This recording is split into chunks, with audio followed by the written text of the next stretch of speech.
মোবাইলে আনছে মারাত্মক বিপদ। অল্প বয়স থেকে শুরু করে সকলেই যেন মোবাইলের প্রতি ঝোঁক দিন দিন বেড়েই চলেছে। বিশেষ করে প্রাথমিক স্তরের ছাত্রছাত্রীদের এই মোবাইল তাদের কি ক্ষতি করছে এই বিষয়কে একেবারে চিকিৎসকের মাধ্যমে একটি চক্ষু পরীক্ষা শিবির আয়োজন করেছিলেন হুড়া হাই স্কুলের প্রধান শিক্ষক পিন্টু দে। এই শিবিরটি হুড়া হাই স্কুল চত্বরে অনুষ্ঠিত হয়েছিল, যার সহযোগিতা করেছিল পুরুলিয়া লায়ন্স ক্লাব।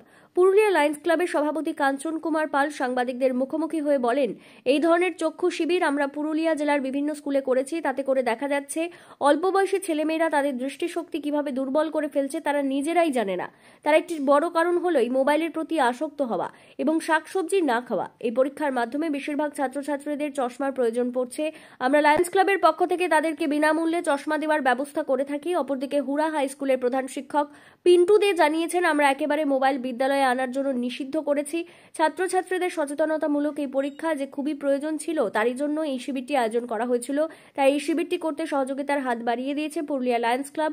ওনাদেরকে ধন্যবাদ জানাই যে এই ধরনের সচেতনতামূলক শিবির করার জন্য। সাইট ফর কিডস প্রোগ্রামটা আমরা অনেক কিছু প্রোগ্রাম করে থাকি আমাদের ক্লাব থেকে, সমাজমূলক অনেক রকম কাজ করে থাকি। তার মধ্যে সাইট ফর কিডসটা একটা প্রোগ্রাম। সাইট ফর কিডসটা প্রোগ্রামটা কি, যা বাচ্চাদের চোখ পরীক্ষা।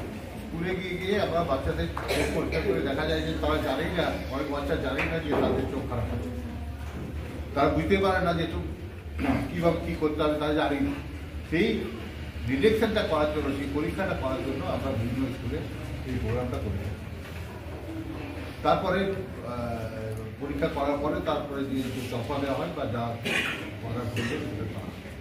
তো আজকে আমরা তোমাদের এখানে এসেছি, বিভিন্ন জায়গাতে আরও বিভিন্ন জায়গাতে করছি। তো আমাদের তো সভাপতি বললেন যে চোখ কীভাবে ভালো থাকবে, কী করলে ভালো হবে। চোখের মধ্যে তাদের প্রেশার আসছে এবং ওখানে চোখের যে জ্যোতি বা পাওয়ার সেগুলো কিন্তু হ্যাম্পার হচ্ছে ভালোভাবে। তো তারা জানিয়েছিলেন যে এটা কিন্তু ছোট বাচ্চাদের মধ্যে বড়দের থেকেও কিন্তু মোবাইল দেখার প্রবণতা কিন্তু বেশি হয়ে গেছে। বাচ্চারা কিন্তু নিজেদের মধ্যে আরো বেশি করে এটা দেখতে চায়। তো এখন বিষয় হচ্ছে যে এটি শুধুমাত্র একটা আই ক্যাম্প চক্ষু শিবির তাই নয়, এই চক্ষু শিবিরের মাধ্যমে তোমরা যারা উপস্থিত এখানে আছো, অন্তত আরো একবার তোমাদের মনে করিয়ে দিলেন ওনারা এই অনুষ্ঠানের মধ্য দিয়ে যে কিভাবে চোখের যত্ন নিতে হয়। তার মধ্যে প্রথমেই যেটি করতে হবে সেটি হচ্ছে, দেখুন, এটা আমাদের লায়ন্স ক্লাব অফ পুরুলিয়া, ওরা কোথাও একটা সমীক্ষা ওনাদের হয়েছে। সেখানে ওনারা বলেছেন যে এরকম বাচ্চাদের যে মোবাইলের যে মোবাইল দেখা, সেই মোবাইল দেখার ফলে তাদের চোখের উপর যে প্রেশার পড়েছে। বাচ্চারা বিশেষত বেশি করে তারা জেদি হয়, সেই জন্য তারা মোবাইলটা একটু বেশিই দেখে ফেলছে এবং এর ফলে কিন্তু একটা খারাপ দিক কিন্তু বাচ্চাদের পড়াশোনা বা তাদের স্বাস্থ্যের উপর পড়ছে। তো সেই দিক থেকে ওনারা আমাদের বলেছিলেন প্রায় 2 মাস আগে যে আপনারা একটা ক্যাম্প আমাদের রাখবেন, আমরা স্কুলে যাচ্ছি, তো যদি অর্গানাইজ করা যায়। আমরাও দেখলাম এটা খুব সুন্দর একটা বিষয়। বিশেষত অবশ্যই আমাদের গার্জেনরাও এটা বলেছেন। রিসেন্টলি 9-এর ছেলেদের গার্জেনরা তারা আমাদের বললেন যে আপনারা একটু স্কুল থেকে উদ্যোগ নেন যাতে ছেলেমেয়েরা মোবাইলটা না দেখে বা মোবাইলটা আপনারা বাজেয়াপ্ত করুন স্কুল থেকে। সব মিলিয়ে আমরা যখন এগুলো দেখলাম, একটু আলোচনা করলাম স্কুলে আমাদের যারা আছেন, তো ওনারা বললেন হ্যাঁ স্যার ভালো হবে। এবং বিশেষত আমরা এটাতে আরও বেশি উদ্যোগী হলাম এই জন্যে, আজকের এই ক্যাম্পটি কিন্তু পুরোপুরি প্রাইমারি স্কুলের যে স্তরে ছেলেমেয়েরা আছে তাদের জন্য। তো মোবাইল অ্যাডিকশন এবং চোখের স্বাস্থ্য নষ্ট হওয়া, তার ফলে এইসব বিষয়গুলো মাথায় রেখে ক্যাম্প। ভিটামিন এর অভাবটাও দেখা যাচ্ছে বেশ কিছু বাচ্চার উঠে আসছে।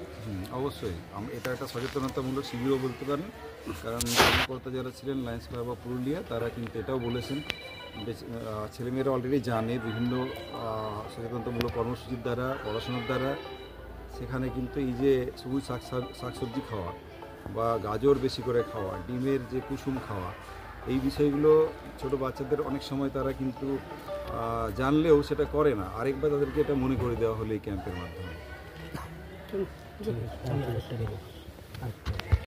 আমরা গর্বিত আপনারা